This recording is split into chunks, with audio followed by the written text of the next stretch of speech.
ಜೈ ಹಿಂದ್ ಸ್ನೇಹಿತರೆ, ಸ್ವಾಮಿಗೌಡ DL ಸೈನಿಕ academy ಮೈಸೂರಿನ ಇತಿಹಾಸ ಉಪನ್ಯಾಸಕರು.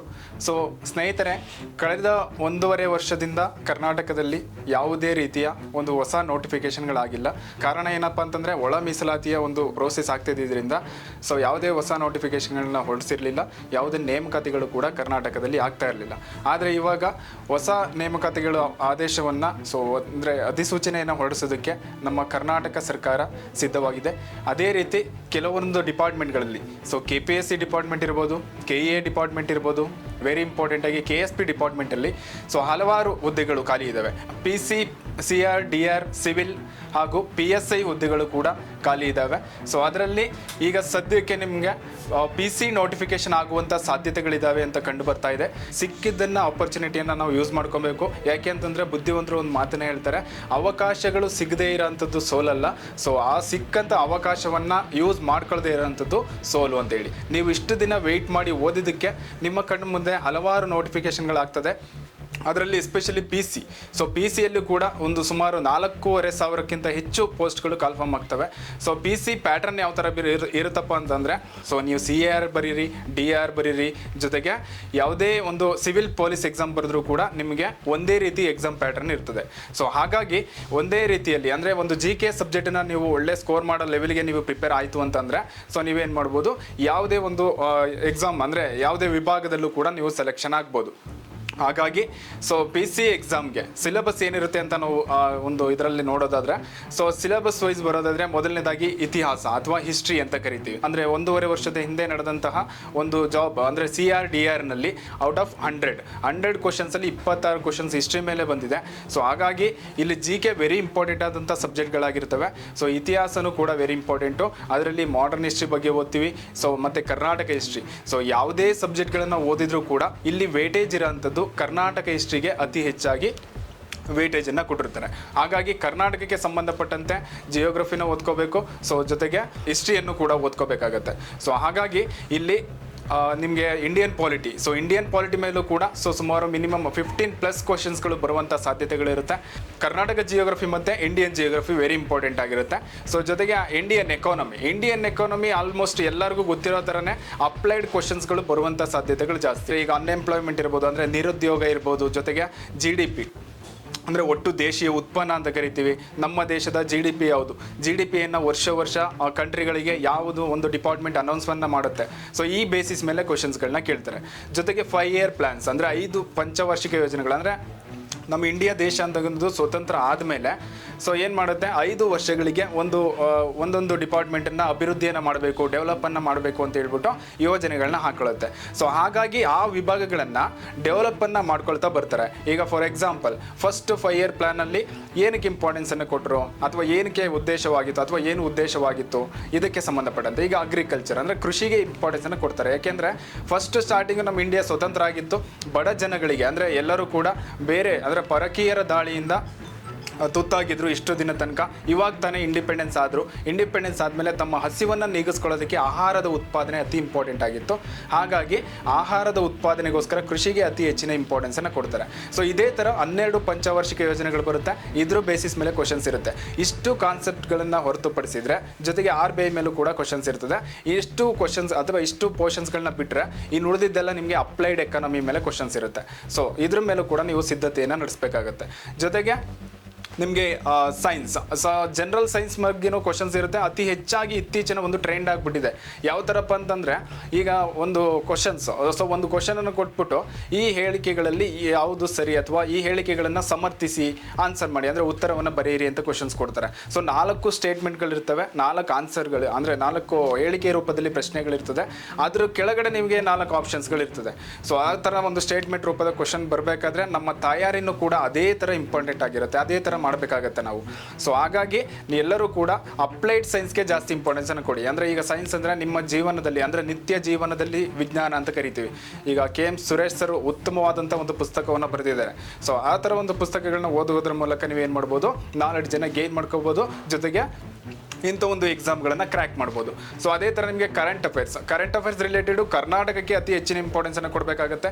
ಇಲ್ಲಿ ಯಾವುದೇ ವಿಷಯಕ್ಕೂ ಕೂಡ ಸಂಬಂಧಪಟ್ಟಂತೆ ಈಗ ಹಿಸ್ಟ್ರಿ ಇರ್ಬೋದು, ಇಂಡಿಯನ್ ಪಾಲಿಟಿ ಇರ್ಬೋದು, ಜಿಯೋಗ್ರಫಿ ಇರ್ಬೋದು, ಜೊತೆಗೆ ಸೈನ್ಸ್ಗೆ ಸಂಬಂಧಪಟ್ಟಂತೆ, ಜೊತೆಗೆ ನಿಮ್ಮಲ್ಲಿ ಈಗ ಕರೆಂಟ್ ಅಫೇರ್ಸಲ್ಲೂ ಕೂಡ ಸೊ ಅತಿ ಹೆಚ್ಚಾಗಿ ಕರ್ನಾಟಕಕ್ಕೆ ಮತ್ತು ಇಂಡಿಯಾಗೆ ಸಂಬಂಧಪಟ್ಟಂಥ ಒಂದು ಕ್ವಶನ್ಸ್ಗಳು ಜಾಸ್ತಿ ಬರುವಂಥ ಸಾಧ್ಯತೆಗಳಿರುತ್ತೆ. ಅದೇ ರೀತಿ ನಿಮ್ಮಲ್ಲಿ ಮೆಂಟಲ್ ಎಬಿಲಿಟಿ ಸಮ್ ಟಾಪಿಕ್ಸ್ ಅಂದರೆ ಇಲ್ಲಿ ಮ್ಯಾಥ್ಸ್ ಮತ್ತು ಮೆಂಟಲ್ ಎಬಿಲಿಟಿ ಅಂತೇಳಿ ಎರಡು ಮಿಕ್ಸ್ ಮಾಡಿ ಒಂದು 10 to 15 ಕ್ವಶನ್ಸ್ ಕೇಳುವಂಥ ಸಾಧ್ಯತೆಗಳಿರುತ್ತೆ.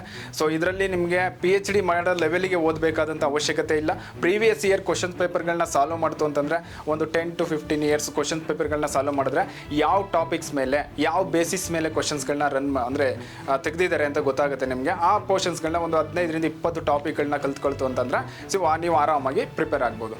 ಸೊ ಇಷ್ಟು ಎಕ್ಸಾಮ್ನ ಪ್ಯಾಟರ್ನ್ ಆಗಿರುತ್ತೆ. PCಯಲ್ಲಿ ನೀವು ಯಾವುದೇ ಬರೆದ್ರೂ ಅಷ್ಟೇ ಇಷ್ಟು ಎಕ್ಸಾಮ್ ಪ್ಯಾಟರ್ನ್ ಆಗಿರುತ್ತೆ. ಈ ಎಕ್ಸಾಮನ್ನು ಕ್ರ್ಯಾಕ್ ಮಾಡ್ಕೊಳ್ಳೋದು ಹೇಗೆ? ಈಗ ಫಾರ್ ಎಕ್ಸಾಂಪಲ್ ಇಷ್ಟು ದಿನ ನೋಟಿಫಿಕೇಶನ್ ಆಗಲಿಲ್ಲಪ್ಪ, ಸೊ ಹಾಗಾಗಿ ಎಲ್ಲೋ ಒಂದು ಕಡೆ ಈಗ ಓದಿ ಮನೆ ಒಂದು ಸ್ವಲ್ಪ ಕಷ್ಟ ಇರುತ್ತೆ. ಸೊ ಆ ಕಷ್ಟಕ್ಕೋಸ್ಕರ ಮನೆಯಲ್ಲಿಗೆ ನಾವು ಸಮ್ ಹೆಲ್ಪನ್ನು ಮಾಡಬೇಕು ಅಂತ ಹೇಳ್ಬಿಟ್ಟು ತುಂಬ ಕಡೆ ಕೆಲಸ ಮಾಡ್ತಿರ್ತಾರೆ ಮಕ್ಕಳುಗಳು. ಸೊ ಈ ಥರ ಹೋಗಿದ್ದಾಗ ಈಗ ಒಳ್ಳೆ ನೋಟಿಫಿಕೇಶನ್ ಆಗ್ತಿದ್ದಾವೆ. ಸೊ ಅಂದರೆ ಒಂದು ತಮ್ಮ ಮಾರ್ಗವನ್ನು ಬದಲಿಸಿರ್ತಾರೆ, ಯಾಕೆಂದರೆ ಓದುವಂಥ ಮಾರ್ಗವನ್ನು ಬಿಟ್ಟು ಕೆಲಸ ಮಾಡೋದ್ರ ಕಡೆ ಗಮನವನ್ನು ಕೊಟ್ಟಿರ್ತಾರೆ. ಸೊ ಅಂಥ ಟೈಮಲ್ಲಿ ಗೈಡೆನ್ಸ್ ಅವಶ್ಯಕತೆ ಇದೆ ಅಂತ ಪ್ರತಿಯೊಬ್ಬರಿಗೂ ಅನಿಸುತ್ತೆ. ಏಕೆಂದರೆ ಈಗಿನ ಕಾಲದಲ್ಲಿ ಗೈಡೆನ್ಸ್ ಇಲ್ಲ ಅಂತ ಅಂದರೆ ಸೊ ಎಕ್ಸಾಮ್ ಕ್ರ್ಯಾಕ್ ಮಾಡೋದು ತುಂಬ ಕಷ್ಟ ಆಗ್ಬಿಟ್ಟಿದೆ. ಏಕೆಂದರೆ ಸೊ ಉತ್ತಮ ಮಾರ್ಗದರ್ಶನ ಇಲ್ಲ ಅಂತಂದರೆ ಕ್ವಶನ್ಸ್ಗಳು ಕೇಳೋ ರೀತಿ ಎಕ್ಸಾಮ್ ಪ್ಯಾಟರ್ನೇ ಚೇಂಜ್ ಆಗಿಬಿಟ್ಟಿದೆ. ಸೊ ಹಂಗಾಗಿ ಇಂಥ ಕ್ವಶನ್ಸ್ಗಳನ್ನೇ ಆನ್ಸರ್ ಮಾಡಬೇಕು ಅಂದರೆ ಮನೆಯಲ್ಲಿ ಕೂತಿ ನಾನು ಓದಿ ಪಾಸ್ ಮಾಡ್ತೀನಿ ಅಂತಂದರೆ ಅದು ಆಗಲ್ಲ ಅಂತ ನಾನು ಹೇಳಲ್ಲ. ಸೊ ಕನಿಷ್ಠ ಒಂದು 10% ಸಕ್ಸಸ್ಫುಲ್ ಆಗ್ಬೋದು ಅಂತ ಅನ್ಕೋತೀನಿ ನಾನು. ಏಕೆಂತಂದರೆ ಈ ಎಕ್ಸಾಮಲ್ಲಿ ಕೇಳುವಂಥ ಇಂಥ ಕ್ವಶನ್ಸ್ಗಳನ್ನ ನಾವು ಸಾಲ್ವ್ ಮಾಡಬೇಕು ಅಂತಂದರೆ ಸೊ ಸಾಮಾನ್ಯವಾಗಿ ನಾವು ಆದಷ್ಟು ಡೀಪಾಗಿ ನಾವು ಸ್ಟಡಿ ಮಾಡಬೇಕಾಗತ್ತೆ, ಆಳವಾದ ಅಧ್ಯಯನವನ್ನು ನಡೆಸಬೇಕಾಗತ್ತೆ. ಜೊತೆಗೆ ಗೈಡೆನ್ಸ್ ಕೂಡ ಇಂಪಾರ್ಟೆಂಟ್ ಆಗಿರುತ್ತೆ. ಸೊ ಹಾಗಾಗಿ ನಮ್ಮ ಸೈನಿಕ್ ಅಕಾಡೆಮಿ ಮೈಸೂರಿನಲ್ಲಿ ಸತತವಾಗಿ 3 ವರ್ಷಗಳಿಂದ ಸೊ PC ಮತ್ತು PSIಗೆ ನಮ್ಮ ಸೈನಿಕ್ ಅಕಾಡೆಮಿ ಮೈಸೂರಿನಲ್ಲಿ ಒಂದು ಕೋಚಿಂಗನ್ನು ಕೊಡ್ತಾ ಇದ್ದೀವಿ. ಸೊ 3 ವರ್ಷಗಳಿಂದ ಅತ್ಯುತ್ತಮವಾದಂಥ ರಿಸಲ್ಟನ್ನು ಕೊಡ್ತಾ ಬಂದಿದೆ. ಅದೇ ರೀತಿ ಈ ವರ್ಷನೂ ಕೂಡ ನಮ್ಮ ಸೈನಿಕ ಅಕಾಡೆಮಿ ಮೈಸೂರಿನಲ್ಲಿ PCಗೆ ಸೊ CAR ಆಗಿರ್ಬೋದು ಅಥವಾ DR ಆಗಿರ್ಬೋದು ಅಥವಾ ಸಿವಿಲ್ ಆಗಿರ್ಬೋದು ಎಲ್ಲ ಎಕ್ಸಾಮ್ಸ್ಗಳಿಗೂ ಕೂಡ ಸೊ ನಮ್ಮಲ್ಲಿ ಕೋಚಿಂಗನ್ನು ಸ್ಟಾರ್ಟ್ ಮಾಡ್ತಾ ಇದ್ದೀವಿ. ಇದೇ ಅಕ್ಟೋಬರ್ 3ರಿಂದ ಕೋಚಿಂಗ್ ಶುರುವಾಗ್ತಿದೆ. ಸೊ ಆಸಕ್ತ ಅಭ್ಯರ್ಥಿಗಳು ಬಂದು ಜಾಯಿನ್ ಆಗಿ ಈ ಒಂದು ಸದುಪಯೋಗವನ್ನು ಪಡ್ಕೋಬೇಕಾಗಿ ನಾನು ನಿಮ್ಮಲ್ಲಿ ಕೇಳ್ಕೊಳ್ತೀನಿ. So I am Swamygowda DL, ಈ ಒಂದು PCಯ ಇನ್ಚಾರ್ಜ್ ಆಗಿರ್ತೀನಿ. ಸೊ ನಿಮ್ಗೆ ಏನೇ ಗೈಡೆನ್ಸ್ ಬೇಕು ಅಂತಂದರೆ ಸೊ ನಮ್ಮ ಸೈನಿಕ ಅಕಾಡೆಮಿಯ ಮೈಸೂರಿನ ಒಂದು ಚಾನಲಲ್ಲಿ ಕಮೆಂಟ್ ಮೂಲಕ ತಿಳಿಸಿ. ಸೊ ಮುಂದಿನ ಇನ್ನೂ ಡೆಪ್ತ್ ಆಗಿ ಏನಾದರೂ ಸಬ್ಜೆಕ್ಟ್ ವೈಸ್ ಸಿಲೆಬಸ್ಸು ಅವಶ್ಯಕತೆ ಇದೆ ಅಥವಾ ಸಿಲೆಬಸ್ಸನ್ನು ಎಕ್ಸ್ಪ್ಲೈನ್ ಮಾಡಬೇಕು PCಗೆ, ಈಗ ಹಿಸ್ಟ್ರಿ ಯಾವ ಥರ ಇರುತ್ತೆ, ಪಾಲಿಟಿ ಯಾವ ಥರ ಇರುತ್ತೆ, ಸೊ ಮೆಂಟಲ್ ಎಬಿಲಿಟಿ ಯಾವ ಕಾನ್ಸೆಪ್ಟ್ಗಳನ್ನ ಓದ್ಕೋಬೇಕು, ಈ ಥರ ಏನಾದರೂ ಡೌಟ್ಸ್ ಇತ್ತು ಅಂತಂದರೆ ಸೊ ನೆಕ್ಸ್ಟ್ ವಿಡಿಯೋ ಮಾಡಿ ಅಂತೇಳಿ ಒಂದು ಕಮೆಂಟನ್ನು ಹಾಕೋದ್ರ ಮೂಲಕ ತಿಳಿಸಿ. ಜೈ Hind. Namaste, Jai Hind. Dreaming to wear the uniform to serve the nation with pride, your journey begins here. At Sainik Academy Mysuru, we prepare young aspirants for Indian military exams like NDA, CDS, AFCAT, Navy, Air Force and Army, technical and non-technical group, Agniveer GD, soldiers and Coast Guards.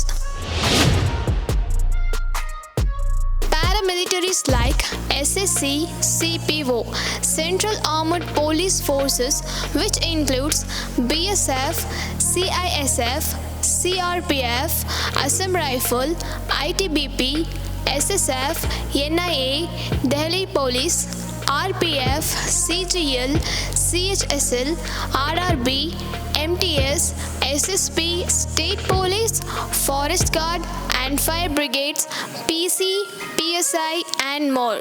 Specialized coaching for competitive exams, SAM offering a combination of school education and focused coaching for 4th to 10th grade students preparing for RMS, Sainik School, JNV. And also we offering college education and defense coaching for advanced career opportunities. 9th, 10th, PUC, Science, PCMB, PCMC, State and CBSE. From academics to physical fitness, from mental toughness to leadership skills, we shape future warriors of India. 370 plus candidates from Sainik Academy Mysuru have already achieved their dreams. Are you next? Sainik Academy Mysuru, building soldiers, building the nation.